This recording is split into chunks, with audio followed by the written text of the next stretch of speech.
नमस्कार दोस्तों, chemical sector ने हमें एक से एक मल्टी-बैगर स्टॉक्स दिए हैं, जिनमें से एक कंपनी है दीपक नाइट्राइट।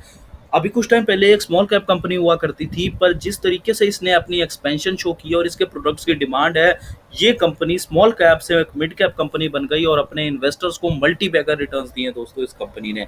ऐसे ही हम इसी सेक्टर की आज एक दूसरी कंपनी देखेंगे, जिसके प्रोडक्ट्स की बहुत ज़्यादा डिमांड है। अभी एक स्मॉल कैप कंपनी है और यह मल्टी-बैगर रिटर्न्स देने के लिए पूरी-पूरी तैयार है दोस्तों। इस कंपनी का हम नाम जानेंगे, पूरा इसका बिज़नेस मॉडल समझेंगे और इसका फंडामेंटल एनालिसिस करेंगे दोस्तों, तो इस वीडियो को एंड तक ज़रूर देखिएगा दोस्तों। अगर मैं आपको बताऊँ कंपनी का नाम, तो ये कंपनी देख लीजिए दोस्तों, ये कंपनी है यशो इंडस्ट्रीज़। बिल्कुल ये केमिकल सेक्टर की कंपनी, अगर आप यहाँ पे देख सकते हैं कि मैं इसकी वेबसाइट पे आया हूँ। इस ये बोलते हैं कि they are the global manufacturer and supplier of speciality chemicals. तो स्पेशलिटी केमिकल्स वो वाले केमिकल्स होते हैं जो हर कोई कंपनी नहीं बनाती। ये एक स्पेसिफिक कंपनियां ही बनाती हैं, और इसका ये ग्लोबल मैन्युफैक्चरर एंड सप्लायर, यानी कि पूरे वर्ल्ड में इसके प्रोडक्ट्स जाते हैं। अगर आप इसकी एक बार प्रोडक्ट्स देख लेंगे दोस्तों, तो इसके अलग अलग टाइप के केमिकल्स बनाती है ये कंपनी। एक तो है इसका हाईली कॉम्पिटिटिव सेगमेंट, यानी कि जिस सेक्टर में बहुत ज़्यादा कंपटीशन है, जिन केमिकल्स में बहुत ज़्यादा कंपटीशन है, वो वाले केमिकल्स भी ये कंपनी बनाती है। जैसे अरोमा केमिकल्स, अरोमा वाले मतलब जो खुशबू वाले केमिकल्स होते हैं, और फूड एंटीऑक्सीडेंट्स, यानी कि जो फूड को प्रिजर्व करने के लिए यूज होते हैं केमिकल्स। तो ये सेक्टर हाईली कॉम्पिटिटिव है और इसमें ये केमिकल्स बनाती है। अब जो लेस कॉम्पिटिटिव सेगमेंट है, जिससे इसका मेन रेवेन्यू आता है, वो हमें देखना पड़ेगा दोस्तों, जो कि स्पेशलिटी केमिकल्स है, यानी कि इसी के जैसी कंपनियां ही बनाती है। वो है दोस्तों, आप देख सकते हैं यहाँ पे टाइप्स ऑफ केमिकल्स। सबसे पहले है रबर केमिकल्स। रबर केमिकल्स कौन से होते हैं? जो टायर बनाने के लिए यूज किए जाते हैं दोस्तों। और इस सेक्टर में जो टायर बनाने की कंपनियां इससे इसके क्लाइंट्स हैं, वो है एमआरएफ, सीएट टायर्स। इतनी बड़ी बड़ी कंपनियां इसके क्लाइंट्स हैं, तो आप देख सकते हैं कि इसकी कंपनी की मैनेजमेंट कितनी स्ट्रांग होएगी, जो इतने ज़बरदस्त क्लाइंट्स को पकड़ा हुआ है दोस्तों। अगर आप देखेंगे तो दूसरे टाइप के केमिकल्स जो हैं, वो है ल्यूब्रिकेंट एडिटिव्स, यानी कि ल्यूब्रिकेंट, यानी कि वो वाले केमिकल्स जो ल्यूब्रिकेशन में यूज होते हैं। जैसे आप गाड़ियों में भी देखे होंगे, काफी तरीके के कूलेंट्स वगैरह, ल्यूब्रिकेंट्स वगैरह होते हैं, तो उसमें जो केमिकल्स यूज होते हैं वो वाले। और ये अलग अलग स्पेशलिटी केमिकल्स भी ये कंपनी बनाती है। और ये वो वाला सेक्टर है जहाँ पे लिमिटेड कंपटीशन है और एक्सपोर्ट की पूरी पूरी अपॉर्चुनिटी है। तो दोस्तों, ऐसी कंपनी हमें पकड़नी चाहिए।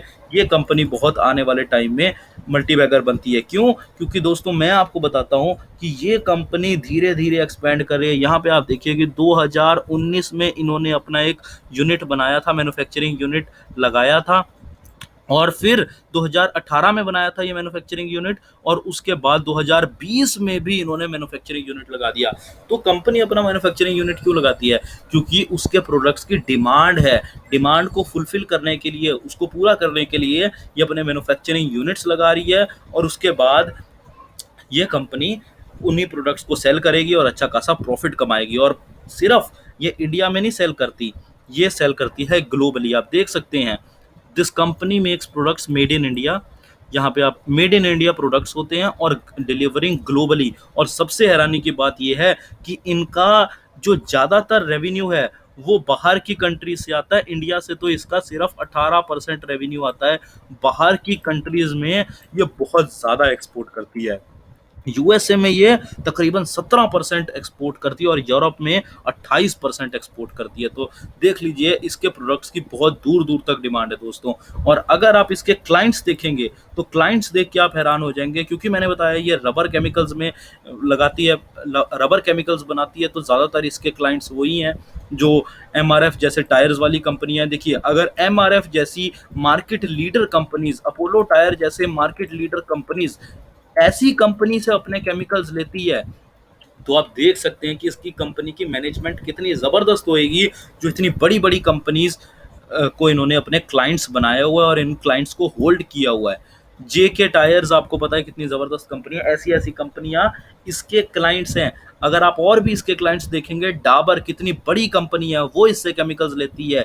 एचपी, हिंदुस्तान पेट्रोलियम इससे प्रोडक्ट्स लेती है। अदानी के जो कंपनी है वो इससे प्रोडक्ट्स लेती है। इंडियन ऑयल इससे प्रोडक्ट्स लेती है, केमिकल्स लेती है। तो दोस्तों, साफ-साफ पता चलता है कि ये कंपनी कितनी तेज़ी से ग्रो करने वाली है, क्योंकि अगर इस अभी ये सीधे मार्केट लीडर्स को ही बेच रही है अपने प्रोडक्ट्स, तो ये और भी कितनी सारी कंपनियों को आने वाले टाइम में बेच सकती है, ये हमें देखने वाली बात है। सीधे मैं कंपनी के फंडामेंटल एनालिसिस पे आ जाता हूँ दोस्तों, आप देख सकते हैं कंपनी का नाम एक बार यशो इंडस्ट्रीज़ कंपनी का नाम है और ये सिर्फ़ अभी बीएसई पे लिस्टेड है। अगर आप कंपनी का मार्केट कैप देखेंगे तो सिर्फ 500 करोड़ का मार्केट कैप है, यानी कि एक स्मॉल कैप से भी स्मॉल माइक्रो कैप कंपनी है ये। अगर आप इसका हाई लो देखते हैं तो 1 साल के अंदर इसने अपने इन्वेस्टर्स का पैसा 4 गुना कर दिया हुआ है। 115 इसका लो है और 500 के आसपास इसका हाई है, यानी कि 4 गुना इसने अपने इन्वेस्टर्स का पैसा कर दिया। आरओसी आरओई देखेंगे दोस्तों, आरओसी आरओई भी इसका बिल्कुल वो है जो रिक्वायर्ड होता है एक मल्टीबैगर कंपनी के लिए।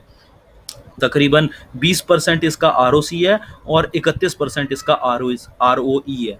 तो ये एक मल्टीबैगर कंपनी की पहचान होती है कि इसका आरओसी आरओई 20% से ऊपर होना चाहिए। स्टॉक का पीई अभी भी देख लो दोस्तों, स्टॉक का पीई है 24.9, यानी कि मैं बोलता हूँ इसका स्टॉक का पीई है 25, और दीपक नाइट्राइट का जो पीई है वो है 30, एल्काइल अमाइन का है 70। तो यानी कि ये कंपनी 24 के पीई के साथ अभी भी एक स्मॉल कैप, मतलब अभी भी एक अंडर वैल्यूड कंपनी है। आप देख सकते हैं कॉन्स में, कॉन्स मतलब नेगेटिव इस कंपनी के कोई भी नहीं है। वो क्यों नहीं है वो मैं आपको बैलेंस शीट से एक बार दिखाता हूँ दोस्तों। आप देख सकते हैं मैं इस कंपनी पे तकरीबन 6-8 महीने से नज़र रख रहा था। मैं इसका पिछला क्वार्टर का रिजल्ट भी देखा, पर अभी का क्वार्टर रिजल्ट ने तो मेरे को हैरान ही कर दिया। देखिए, अगर मैं आपको नेट प्रॉफिट की बात करूंगा तो मैं आपको पिछले 2 क्वार्टर की बात करता हूँ, सितंबर वाला और दिसंबर वाला, पिछले साल का क्वार्टर। तो मैंने ये देखा था कि इसका उस टाइम पे रेवेन्यू जो है, इस उस टाइम पे इस कंपनी के नेट प्रॉफिट्स डबल हो चुके थे, यानी कि 3 से 6 हो चुका था इसका, 3 करोड़ से 6 करोड़ इसका प्रॉफिट हो चुका था। तो उस वक़्त मैं इस कंपनी को खरीदने की एडवाइस नहीं दे रहा था। रीज़न उसका ये था कि जो प्रॉफिट्स में जो मेन प्रॉफिट आ रहा था वो अदर इनकम की वजह से आ रहा था, यानी कि 5 करोड़ जो था वो अदर इनकम की वजह से था। तो अदर इनकम स्टेबल नहीं होती, ज़रूरी नहीं है कि अभी अदर इनकम आए। अदर इनकम मतलब क्या, कोई एसेट्स बेच के कमा लिया या कोई इन्वेस्टमेंट की होगी उसको बेच के कमा लिया, तो वो स्टेबल नहीं होती। तो मैं एक और क्वार्टर का रिजल्ट का वेट कर रहा था देखने के लिए कि अदर इनकम कम होने के बावजूद भी अपने प्रॉफिट्स मेंटेन कर पाती है या नहीं कर पाती। तो बिल्कुल दोस्तों, इसने इस क्वार्टर का भी बड़ा ज़बरदस्त अपना अच्छा खासा प्रॉफिट दिया। देखिए, 6 से पूरा 9 करोड़ हो चुका है दोस्तों, यानी कि 50% क्वार्टर ऑन क्वार्टर ग्रोथ। इससे ज़बरदस्त क्या हो सकता है, जबकि इसकी अदर इनकम कम हुई है। अदर इनकम मतलब इसके जो मेन बिजनेस है उससे ये पैसा नहीं आया है। जो इसका जो करोड़ों में जो 6 करोड़ से 9 करोड़ हुआ है, तो वो जो इतना ज़बरदस्त प्रॉफिट हुआ है ये इसका मेन केमिकल्स को सेल करने से हुआ है, जो कि बहुत अच्छा साइन है। और उसका रीज़न दोस्तों ये है कि इसका एक ऑपरेटिंग प्रॉफिट मार्जिन भी बहुत ज़्यादा बढ़ा है, 11% से 15% हो गया है।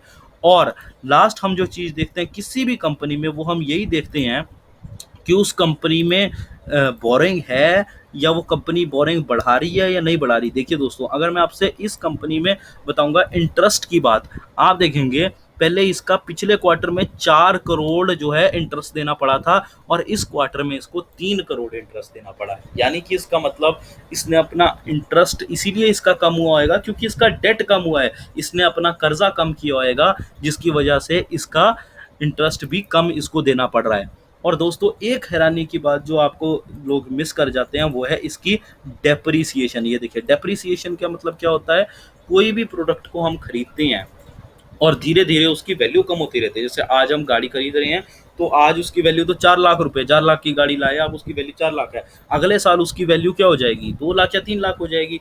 तो जो डिफरेंस है, जो मान लो 3 लाख उसकी वैल्यू हो जाएगी अगले साल, तो जो 1 लाख का डिफरेंस है वो डेप्रिसिएशन है। ठीक है, वो उस कंपनी वो नुकसान है।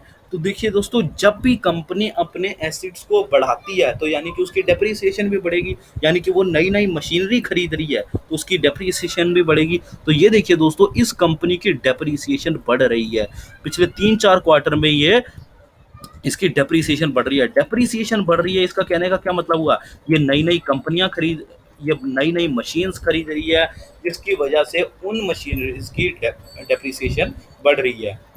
और अगर कंपनी नई नई मशीन्स क्यों खरीदती है, ऑब्वियसली नए नए मैन्युफैक्चरिंग की इक्विपमेंट्स ला रही है, यानी कि अपना बिज़नेस पूरा एक्सपेंड करने की कोशिश कर रही है दोस्तों ये कंपनी। और लास्ट में मैं आपको बताता हूँ इसका शेयर होल्डिंग पैटर्न। दोस्तों इसका शेयर होल्डिंग पैटर्न बहुत ही ज़बरदस्त है। किसी भी कंपनी को अगर स्टॉक मार्केट में लिस्ट होना है, तो वो प्रमोटर्स जो हैं तकरीबन 75% मैक्सिमम अपने शेयर्स रख सकते हैं, और इस कंपनी ने तो अपना एक भी शेयर नहीं छोड़ा।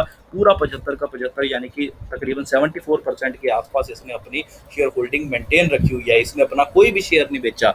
तो यानी कि उस कंपनी के प्रमोटर्स को अपनी कंपनी पे पूरा भरोसा है दोस्तों। तो ऐसी कंपनी आपको दोस्तों ज़रूर खरीदनी चाहिए। आज इस पे आप थोड़ा पैसा लगाइए, और जैसे-जैसे ये कंपनी आपको प्रॉफ़िट देती रहती है, आप एवरेज अप करते रहिए और पैसे लगाते जाइए। पर रिटर्न तो आपको दोस्तों ये लॉन्ग टर्म में ही देगी। कोई ऐसा नहीं होगा कि आज आप लगाएँगे तो आपके पैसे 2-4 महीनों में ही डबल हो जाएँगे। हो भी सकते हैं, क्योंकि जिस तरीके से ये भाग रही है कंपनी, पर लॉन्ग टर्म में ही आपको इसके अच्छे रिजल्ट्स मिलेंगे दोस्तों, क्योंकि मल्टी बैगर रिटर्न्स तो लॉन्ग टर्म में ही मिलते हैं। तो दोस्तों ऐसे ही और मल्टी बैगर स्टॉक्स को जानने के लिए आप इस चैनल को सब्सक्राइब कर दीजिए, और इस वीडियो को लाइक ज़रूर करिएगा, और कोई डाउट हो तो कमेंट सेक्शन में ज़रूर पूछेगा। धन्यवाद।